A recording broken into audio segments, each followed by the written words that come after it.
آپ لوگوں میں سے ہر فرد کی یہ شرعی ذمہ داری ہے کہ آپ نہ صرف اپنا نام درج کرائیں بلکہ آپ دیکھیں کہ آپ کے خاندان میں کتنے لوگوں کے نام درج ہوئے ہیں یا نہیں ہوئے ہیں، ان کا بھی نام رجسٹر کروائیں۔ اگر آپ پڑھے لکھے نوجوان ہیں اور اپنی ذمہ داریوں کا آپ کو احساس ہے تو ہر شخص اس بات کی کوشش کرے کہ کم سے کم وہ اس بلڈنگ میں، جس بلڈنگ میں وہ رہتا ہے، وہ تمام لوگوں تک یہ شعور جگائے۔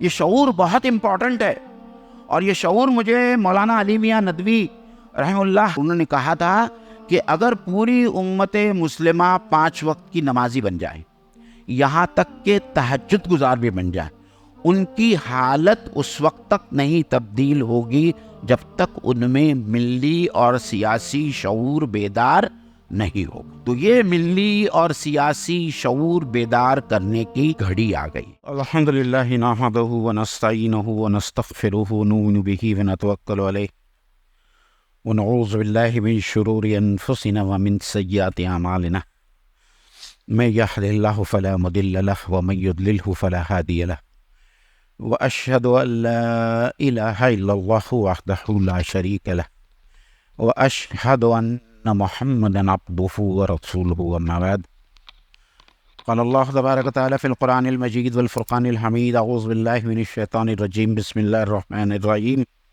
إن الله لا يغير ما بقوم حتى يغيروا ما بأنفسهم صدق الله العظيم رب اشرح لي صدری ویسر لی امری واحلل عقدۃ من لسانی یفقہوا قولی۔ السلام علیکم ورحمۃ اللہ وبرکاتہ۔ عزیز مصلیان اکرام اور میری پیاری مائیں بہنیں جو اوپر بیٹھی ہوئی، میں آج کا خطبہ ایک بہت پیارے شعر سے شروع کرنا چاہوں گا، اور وہ شعر یہ ہے کہ تقدیر کے قاضی کا یہ فتویٰ ہے ازل سے، تقدیر کے قاضی کا ہے یہ فتویٰ یہ ازل سے، ہے جرم ضعیفی کی سزا مرگ مفاجات۔ غالباً علامہ اقبال کا عشق۔ آج میرے تقریر کا یا اس خطبے کا جو عنوان ہے وہ حالات حاضرہ میں امت مسلمہ کی ذمہ داریاں، خاص طور پر الیکشن کو لے کر۔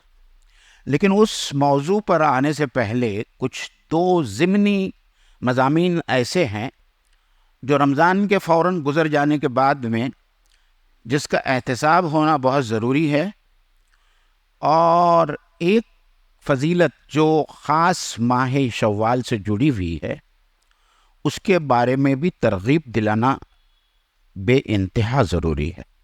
تو یہ جو 2 ضمنی باتیں ہیں انشاءاللہ تعالی میں آپ لوگوں کے سامنے رکھوں گا، اور اس کے بعد میں اپنے اصل موضوع پر آؤں گا۔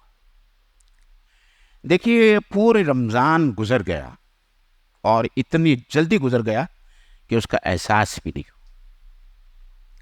اور صرف ہم جانتے ہیں ٹو سم ایکسٹینٹ، لیکن واقعی میں تو اللہ تعالیٰ ہی جانتا ہے ہمارے بارے میں، اور ہم میں سے جو لوگ یہاں موجود ہے کہ واقعی میں ہم لوگوں میں سے کس کس فرد نے، کس کس ایمان والے نے اس رمضان کے مہینے کا تقاضا پورا کیا، اس کا حق ادا کیا، اور اپنی مغفرت کا سامان مہیا کیا یا نہیں کیا، یہ تو اللہ تعالیٰ ہی جانتا ہے، اور ہم میں سے کوئی بھی نہیں جانتا کہ اگلا رمضان کی سعادت ہمارے زندگی میں ہم کو دوبارہ ملے گی یا نہیں۔ لیکن ایک بات ضرور ہے جس کا احتساب کرنا میں سمجھتا ہوں لازم ہے، کہ ہم جب سورہ بقرہ کی آیت پڑھتے تھے اور رمضان سے متعلق اس کو ہم کوٹ کرتے تھے کہ یا ایھا الذین آمنوا کتب علیکم الصیام کما کتب علیکم علی الذین من قبلکم لعلکم تتقون، تاکہ تم تقوی والے بن جاؤ، تاکہ تم اللہ تعالیٰ سے ڈرنے والے بن جاؤ، تاکہ تمہارے دل میں اللہ کا خوف پیدا ہو، تاکہ تم گاڈ کانشیس بن جاؤ۔ تو ہم کو ایک بات بہت صاف طور پر سمجھ میں آنی چاہیے کہ کیا میری زندگی جو رمضان سے پہلے تھی اور پھر جو رمضان میں جو تبدیل ہو گئی تھی، تو اس کے بعد میں وہ میری آج کی جو زندگی ہے وہ میری پہلی والی زندگی ہے، جو رمضان سے پہلی والی زندگی تھی، جہاں میں نہ نماز پڑھتا تھا، نہ قرآن پڑھتا تھا، نہ میں بدکاری سے باز آتا تھا، یا رمضان میں جو میری روش درست ہو گئی تھی، میں نماز پڑھنے لگا تھا، قرآن پڑھنے لگا تھا، جھوٹ بات کرنے سے میں رک جاتا تھا. آج بھی جو ہے میری زندگی میں مجھے ایک تبدیلی نظر آ رہی ہے کہ رمضان کے بعد سے جو ہے میری زندگی سدھر گئی. اور کچھ تقویٰ اگر اتنا نہیں جتنا اللہ تعالیٰ اور اللہ کا رسول ہم سے چاہتا ہے، لیکن تقوی کے کچھ اثرات ہماری زندگی میں نظر آ رہے ہیں کہ ہم نماز کے پابند ہو گئے، نماز کے سلسلے میں تساہلی کم ہو گئی، قرآن مجید سے ہمارا رشتہ زیادہ جڑ گیا ہے، مضبوطی کے ساتھ میں جڑ گیا ہے. تو یہ سب جو ہے احتساب کی باتیں ہیں، اور یہ احتساب کرنا بہت ضروری ہے. اگر یہ رمضان کی ایکسرسائز سے، ریاضت سے ہم گزرے اور ہمارے کردار میں، ہماری سیرت میں، ہماری زندگی میں کوئی تبدیلی نہیں آئی، تو میں سمجھتا ہوں یہ رمضان جو ہے وہ بیکار تھا. ایسے 50 رمضان آئیں گے اور جائیں گے، اور ہم صرف رمضان کی حد تک اپنی زندگی میں تبدیلیاں لائیں گے، لیکن اس کے بعد میں ٹائیں فش، معاملہ وہی، بیک ٹو اسکوائر ون. ہم جیسے بے نمازی ہیں، جیسے جھوٹے ہیں، جیسے مکر و فریب کا استعمال کرتے ہیں، ویسے ہی کرتے رہیں گے. تو یہ رمضان کا کوئی فائدہ نہیں ہوگا. تو یہ ایک رمضان سے متعلق ایک احتساب، ایک انٹروسپیکشن جس کو کہتے ہیں، اور ہم کو اپنی زندگیوں سے متعلق کرنا ہے، ہر انسان کو، ہر مومن کو کرنا ہے. دوسری بات، رمضان کے فوری بعد جو ہے شوال کا مہینہ آتا ہے، اور ہمیں سے الحمدللہ بہت سارے لوگ جانتے ہیں کہ شوال کی فضیلت میں خاص طور پر اللہ کے رسول صلی اللہ علیہ وسلم نے جن نفلی روزوں کا ذکر کیا ہے وہ روزے بڑے اہم ہیں، جس کو ہم شوال کے 6 نفلی روزے کہتے ہیں.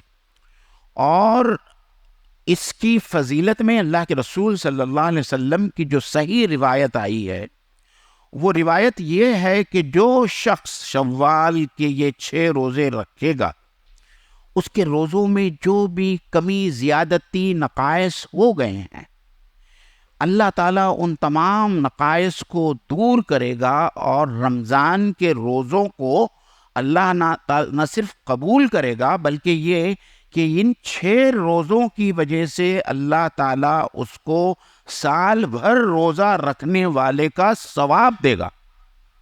اللہ اکبر! آپ سمجھ رہے ہیں؟ صرف 6 روزے ہیں، اور اگر یہ 6 روزے ہم رکھتے ہیں، آپ رکھتے ہیں، تو ہم کو اللہ تعالیٰ سال بھر روزہ رکھنے والوں کا ثواب دے گا.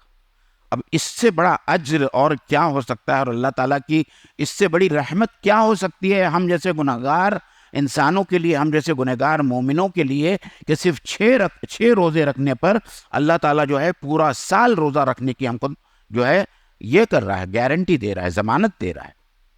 اور پھر یہ کہ بعض لوگوں کی اس سلسلے میں کچھ غلط فہمیاں ہیں ان 6 روزوں کے سلسلے میں ان غلط فہمیوں کا ازالہ کرتا چلوں.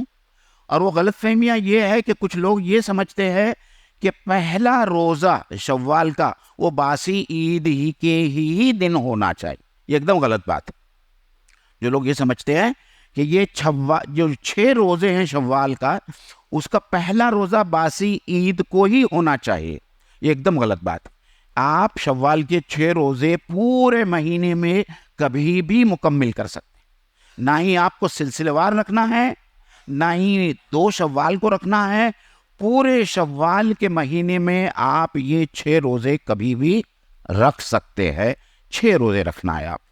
اور اس میں اگر آپ دوسری سنتیں ادا کرنا چاہتے ہیں تو بہت اچھی بات یہ ہوگی کہ اس میں سے 3 روزے ایام 20 کی رکھ لیجیے. 13, 14 اور 15 جو اللہ کے رسول صلی اللہ علیہ وسلم باقاعدگی سے ایام 20 کے روزے رکھتے تھے، تو یہ 3 روزے وہ رکھ لیجئے، تو ایام 20 کے روزوں کی بھی سنت ادا ہو جائے گی. پھر میرے نبی صلی اللہ علیہ وسلم ہر جمعرات اور ہر پیر کو روزہ رکھتے تھے، تو یہ 3 باقی کے روزے جو ہے آپ جمعرات اور پیر کے دن رکھ لیں، تو اللہ کے رسول صلی اللہ علیہ وسلم کی ایک اور سنت زندہ ہو جائے گی.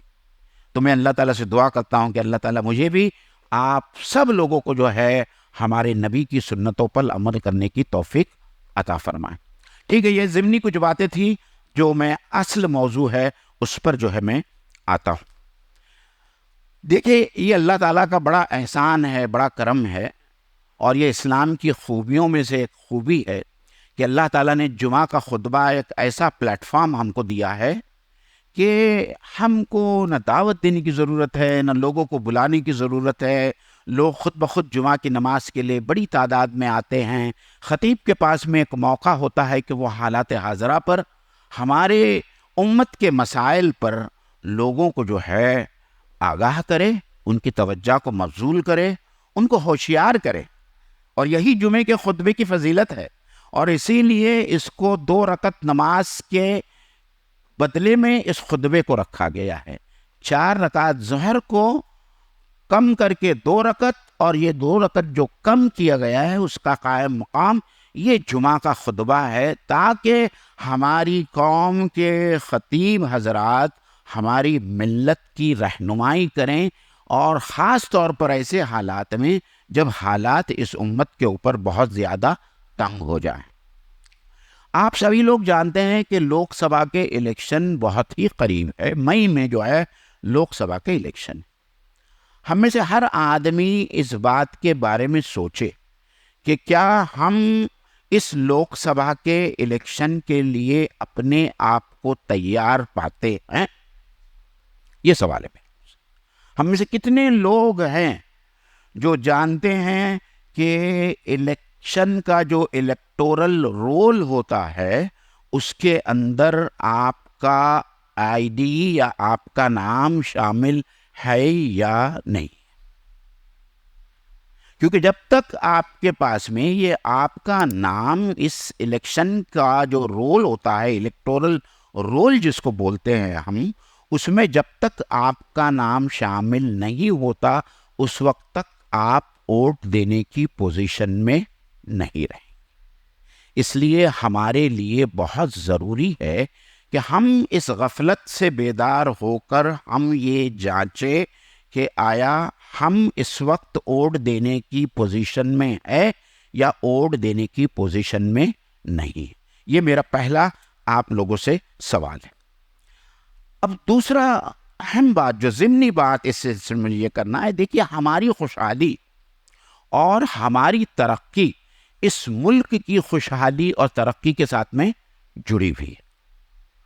ہمارا ملک پریشان ہوگا، خوشحال نہیں ہوگا، تو ظاہری بات ہے کہ ہم بھی خوشحال نہیں ہوگے، ہم بھی پریشان ہوگے۔ تو یہ جو ملک چلانے کی اقتدار کی باغ ڈور جن لوگوں کے ہاتھ میں ہوتی ہے، ان لوگوں کے بارے میں ہم کو سوچنا ہے، اور ہم کو یہ خیال کرنا ہے کہ ہمارے پاس میں صرف ایک ہی موقع ہوتا ہے جب دستور ہند، ہمارے ملک کا دستور اور کانسٹیٹیوشن ہم کو وہ زبردست طاقت عطا کرتی ہے جس کا نام کیا ہے؟ ووٹ۔ اور اس ووٹ کے ذریعے جو ہے ہم یہ اقتدار پر جو لوگ ہیں یا جو اقتدار پر جو ٹیم ہے جو اس پورے ہندوستان کو چلا رہی ہے، اس کے ہندوستان کے نظام کو چلا رہی ہے، اس میں ہم تبدیلی لا سکتے ہیں۔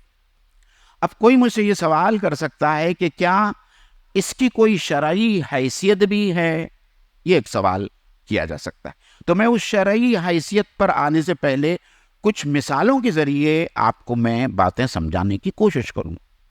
ہماری شریعت میں نماز پڑھنا فرض ہے، ہماری شریعت میں حج فرض ہے جن لوگوں میں استطاعت ہے، ہماری شریعت میں روزہ رکھنا اور زکوٰۃ دینا بھی فرض ہے۔ جب ہم نماز پڑھنے کا ارادہ کرتے ہیں تو ہم چل کر مسجدوں تک آتے ہیں۔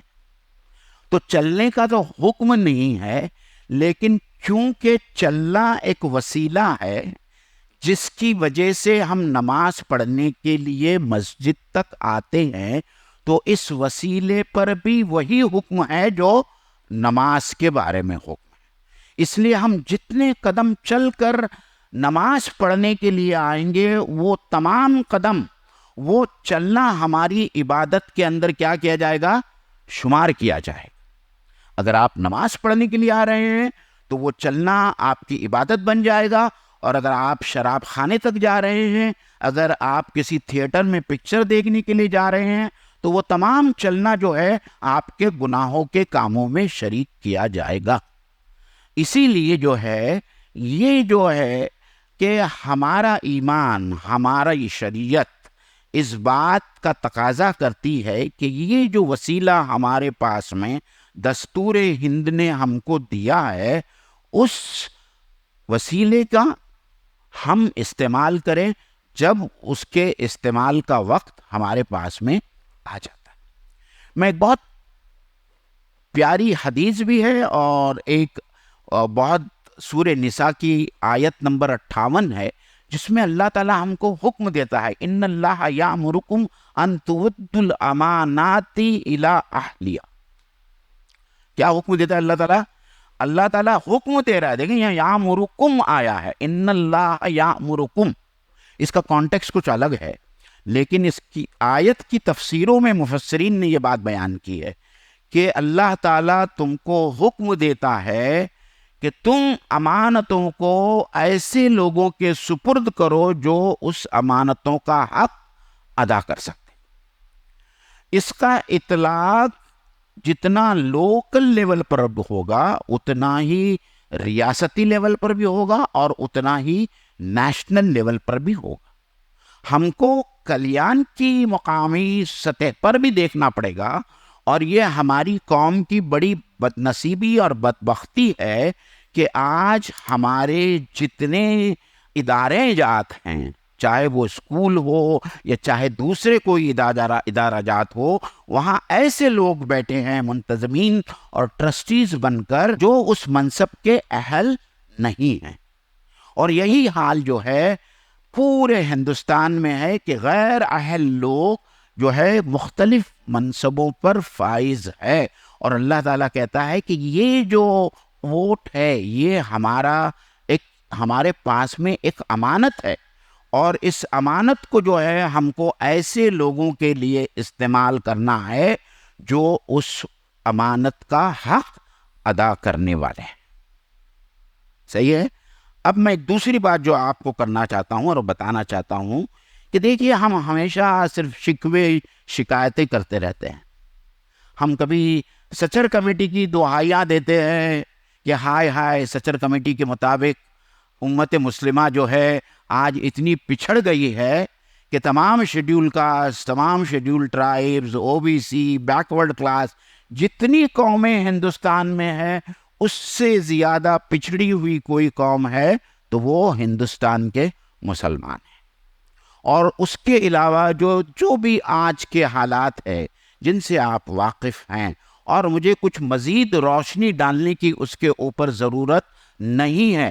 آپ جانتے ہیں کہ ہمارے لیے حالات تنگ سے اور تنگ، بد سے بدتر ہونے والے ہیں اس الیکشن کے بعد میں. اس لیے ہمارے پاس میں جو موقع ہے حالات کو تبدیل کرنے کا، وہ موقع اس وقت آنے والا ہے جب مئی میں ہم اپنے ووٹ کا استعمال کرنے والے. قرآن مجید میں کیا پیاری بات کہی، لیس للانسان الا ما سعی. انسان کے لیے وہی ہے جس کے لیے وہ تگ و دو کرے، کوشش کرے. کیا ہم اپنے حقوق کے لیے، اپنے حقوق کی حفاظت کے لیے، اپنی شریعت کی حفاظت کے لیے، اپنے ایمان کی حفاظت کے لیے کیا سب وہ کرنا چاہتے ہیں یا کرتے ہیں جو ہم کو کرنا چاہیے؟ اور ایسا بہت کچھ مشکل کام نہیں ہے. میں آپ کو ایک اسٹیپ وائز میں آپ کو سمجھاؤں گا کہ آپ کو کیا کرنا ہے. اور اس میں جو ہے بہت ہی سب سے پہلے ہماری غفلت کا حال آپ سن لیجیے. اور کیونکہ اس کا اطلاق نہ صرف پورے عامت الناس پہ ہوگا، مسلمانوں پر بھی ہوگا. 2018 کے الیکشن سے پہلے الیکشن کمیشن نے ایک ڈیٹا جو ہے اپنے پبلک ڈومین میں ڈالا تھا کہ جو نوجوان اس وقت 18 سال کی عمر میں داخل ہو گئے، مطلب جو لوگ مائنر سے میجر میں ہو گئے تھے اور ان کے پاس میں ووٹ دینے کا حق آ گیا تھا، اس میں سے انہوں نے کہا کہ 3 کروڑ 36 لاکھ ایسے نوجوان بچوں کا نام ووٹر لسٹ میں نہیں ہے کیونکہ انہوں نے اپنا نام ووٹرز لسٹ کے اندر درج نہیں کرا. یہ میں 2018 کا آنکڑا دے رہا ہوں, 5 سال پہلے کا. تو آپ سوچئے کہ ایسے کتنے اور نوجوان ہوگے جو ابھی 18 سال کی عمر کو کراس کر چکے ہیں اور جن کا نام الیکٹورل رول کے اندر نہیں. اگر عامت الناس کا یہ حال ہے تو ہماری قوم کا کیا حال ہو سکتا ہے, آپ وہ سمجھ سکتے ہیں. اور اس کا ازالہ کرنے کے لیے جو طریقہ ہے وہ طریقہ ایسا کچھ نہیں ہے کہ جس کو ہم راکٹ سائنس کہیں یا جو بہت مشکل ہے, ایسا کچھ بھی نہیں ہے. لیکن ایک لیکن ہے, وہ لیکن بہت امپورٹنٹ ہے. اور وہ لیکن کیا ہے؟ وہ لیکن یہ ہے کہ ہمارے پاس اس وقت صرف 5 دن باقی. جمعہ, سنیچر, اتوار, پیر, منگل. 23 اپریل کو یہ رجسٹریشن پروسیس ختم ہو جائے گا.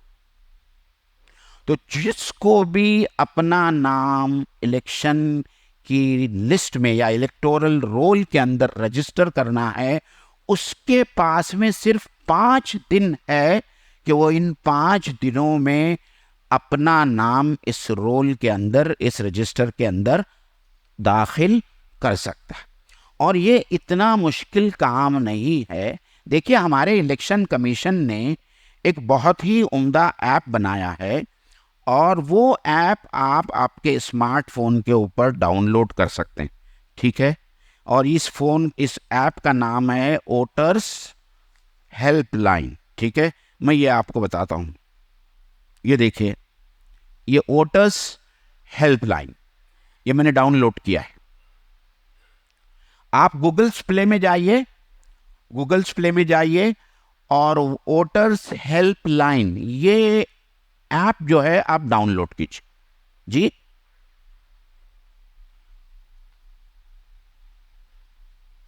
ایک بار آپ نے یہ جوائن کر لیا.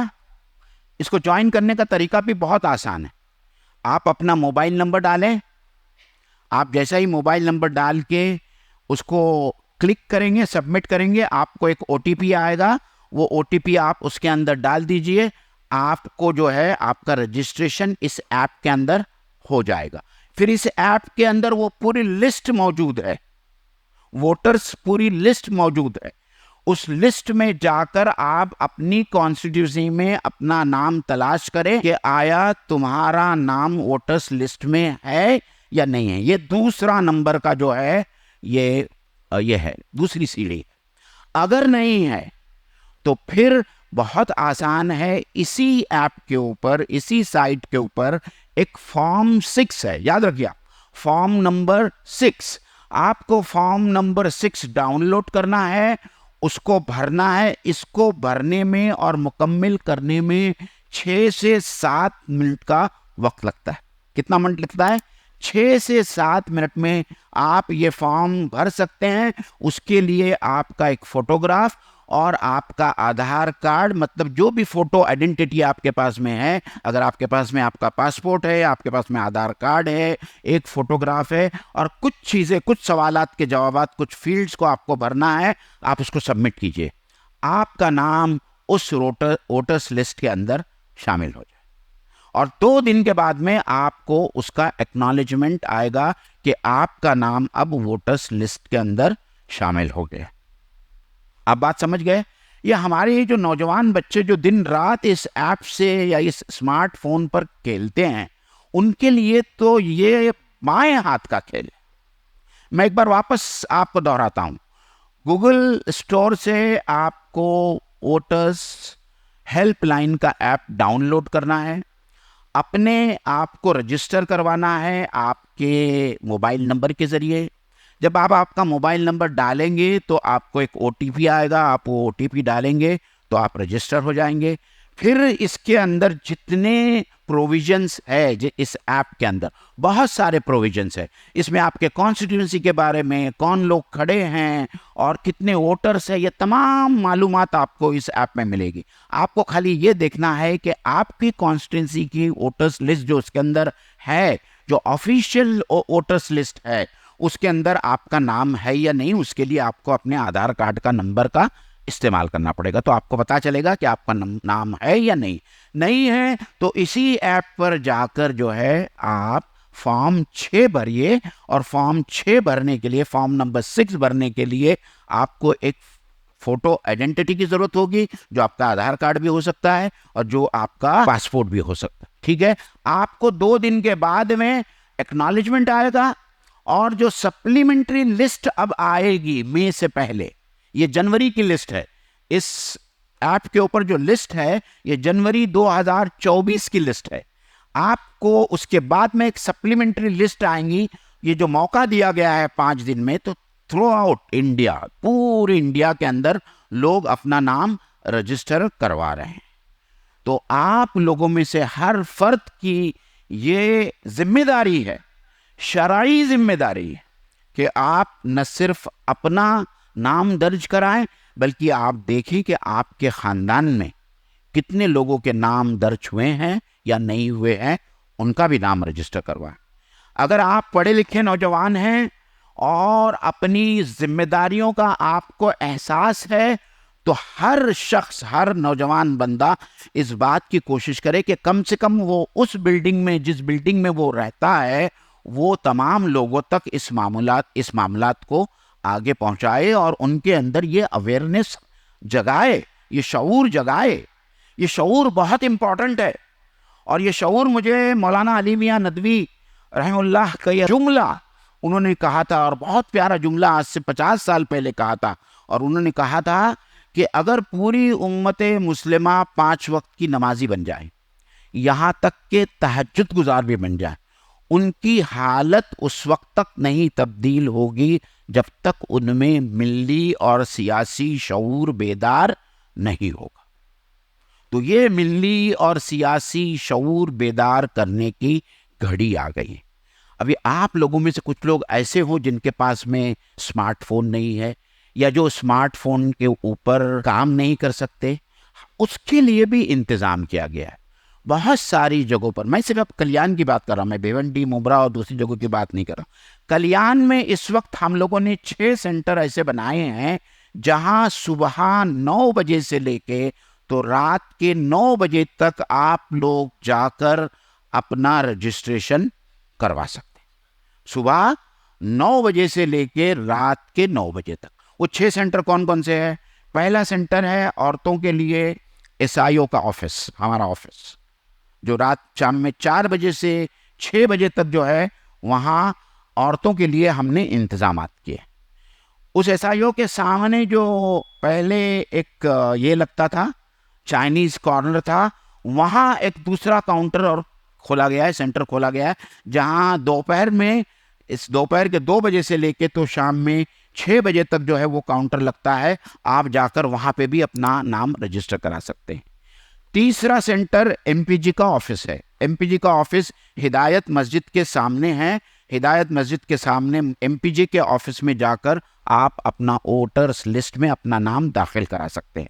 کون کے اندر، ڈریم کمپلیکس کے اندر جو ہے، وہاں پہ بھی جو ہے ایک سینٹر قائم کیا گیا ہے، تاکہ کون کے لوگ جا کر جو ہے وہاں اپنا رجسٹریشن کروا سکتے ہیں۔ اور چھٹی MPJ SIO کوٹ بار ہدایت مسجد میں بھی ایک آفس قائم کیا گیا ہے، جہاں جا کر آپ اپنا نام ووٹرس لسٹ میں داخل کرا سکتے ہیں۔ اور میں صرف اس بات کے اوپر آج کی بات کو میں ختم کروں گا۔ دیکھیے، ہمارے پاس میں جو سب سے امپورٹنٹ بڑا خزانہ ہے، وہ ہے ہمارا ایمان، ہمارا دین، اور اس کی حفاظت کے لیے ہم کو جو قربانی چاہیے وہ قربانی دینے کے لیے تیار ہونا چاہیے۔ اصحاب کہف نے، ہم جمعہ کے دن سورہ کہف پڑھتے ہیں نا، ہم پڑھتے ہیں، کبھی ہم نے غور کیا کہ اس میں جو سب سے پہلا واقعہ اصحاب کہف کا آیا ہے، انہوں نے اتنی بڑی قربانی کس لیے دی؟ اپنے عیش و آرام کو چھوڑ کر، اپنے زندگیوں کو چھوڑ کر، اپنے گھر والوں کو چھوڑ کر ایک جنگل کی گپھا میں اور ایک غار کے اندر اس لیے گئے کہ وہ جانتے تھے کہ جس جگہ پہ وہ رہ رہے ہیں وہاں ان کے ایمان کو بچانا ناممکن ہے۔ تو انہوں نے تو اتنی بڑی قربانیاں دی، ہم کو تو صرف اتنی قربانی دینا ہے کہ ہم کو ہماری ترجیحات کا علم ہونا چاہیے۔ یہ 5 دن ہمارے پاس ہے، اس 5 دن میں ہم تگ و دو کریں، جستجو کریں، جد و جہد کریں، دیکھیں کہ ہمارے نام ووٹرس لسٹ میں ہے نہیں ہے، اور اگر نہیں ہے تو یہ 5 سینٹر میں جا کر اپنا نام رجسٹر کروائیں۔ اور جس کے پاس میں اسمارٹ فون ہے، اسمارٹ فون کا جو ہے پوری میتھڈالوجی اور جو پورے طریقہ ہے وہ میں نے آپ سب کے سامنے رکھ دیا ہوں۔ اللہ تعالیٰ سے دعا ہے کہ اللہ تعالیٰ اس ملت کو اس غفلت سے جو ہے جاگنے کی توفیق عطا فرمائے۔ وآخر دعوانا ان الحمد للہ رب العالمین۔ السلام علیکم ورحمۃ اللہ وبرکاتہ۔